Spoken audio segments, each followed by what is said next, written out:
Assalamualaikum warahmatullahi wabarakatuh. Nama saya Gani Akmal Azami dari Farmasi 2C angkatan 2020. Di sini saya akan menjelaskan kembali mengenai titrasi permanganometri dan titrasi serimetri. Pada titrasi permanganometri merupakan metode titrasi dengan menggunakan kalium permanganat atau KMnO4 yang merupakan oksidator kuat sebagai titran. Titrasi ini didasarkan atas titrasi reduksi dan oksidasi atau redox. Permanganometri juga bisa digunakan untuk menentukan kadar belerang, nitrit, fosfit, dan lain sebagainya. Cara titrasi permanganometri ini banyak digunakan dalam menganalisa zat-zat organik. Kemudian untuk prinsip titrasi permanganometri, prinsip dari titrasi permanganometri berdasarkan reaksi oksidasi dan reduksi. Dalam reaksi ini, ion MnO4- bertindak sebagai oksidator. Ion MnO4- akan berubah menjadi ion Mn2+ dalam suasana asam. Teknik titrasi ini biasa digunakan untuk menentukan kadar oksalat atau besi dalam suatu sampel. Kemudian untuk analit dan indikator. Pada titrasi permanganometri, analit yang digunakan yaitu larutan kalium permanganat atau KMnO4 dan larutan natrium oksalat Na2C2O4. Titrasi melibatkan manipulasi volumetrik untuk mempersiapkan larutan analit. Dan untuk indikator, pada metode permanganometri, titrasi dilakukan tanpa menggunakan indikator karena ion permanganat menghasilkan warna yang cukup jelas. Artinya, ion permanganat berperan sebagai oksidator dan ion permanganat juga bertindak sebagai indikator yang dapat memberikan tanda kapan titrasi harus dihentikan. Penetapan kadar atau metode. Untuk penetapan sampel untuk FeSO4, timbang terlebih dahulu 500 mg FeSO4, masukkan dalam Erlenmeyer, tambahkan 25 ml asam sulfat encer dan 25 ml air suling atau aquades. Titrasi dengan larutan kalium permanganat sampai warna merah muda.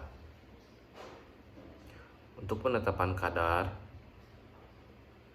diukur terlebih dahulu 2 ml larutan H2O2, pindahkan ke dalam labu ukur yang berisi 20 ml H2O, lalu tambahkan 20 ml H2SO4 encer dan titrasi dengan kalium permanganat hingga warna merah muda. Selanjutnya, untuk aplikasi penggunaan titrasi di bidang farmasi, titrasi permanganometri ini sering digunakan juga dalam dunia farmasi, khususnya dalam penentuan kadar suatu senyawa berdasarkan reaksi redox untuk pembuatan sediaan-sediaan obat.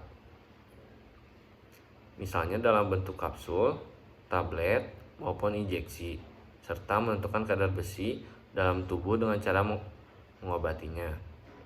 Untuk contoh sediaannya, Sangabion, Simafort, Mirabion, dan Desabion. Untuk titrasi serimetri adalah titrasi menggunakan larutan baku serium sulfat untuk zat uji yang bersifat reduktor. Untuk contohnya, titrasi zat uji yang mengandung ion fero. Lalu, prinsip titrasi serimetri adalah larutan zat uji dalam suasana asam dititrasi dengan larutan baku serium sulfat. Untuk indikator titrasi serimetri menggunakan ferion sulfat. Perubahan warna indikator pada titik akhir titrasi adalah dari merah menjadi biru pucat. Titrasi dilakukan dalam suasana asam karena pada kebasahan yang relatif rendah mudah terjadi hidrolisis dari garam serium serium sulfat menjadi serium hidroksida. Selanjutnya untuk penetapan kadar atau metode. Penetapan kadar atau reduktor dengan menggunakan larutan serium sulfat sebagai titernya dilakukan pada lingkungan asam karena reaksi akan lebih cepat, dan pada suasana netral serium akan mengendap. Untuk aplikasi penggunaan titrasi di bidang farmasi, pada titrasi serimetri sering digunakan dalam dunia farmasi, khususnya dalam penentuan kadar suatu senyawa obat. Mungkin cukup sekian yang saya dapat sampaikan. Saya mohon maaf bila ada kekurangan atau kesalahan kata. Assalamualaikum warahmatullahi wabarakatuh.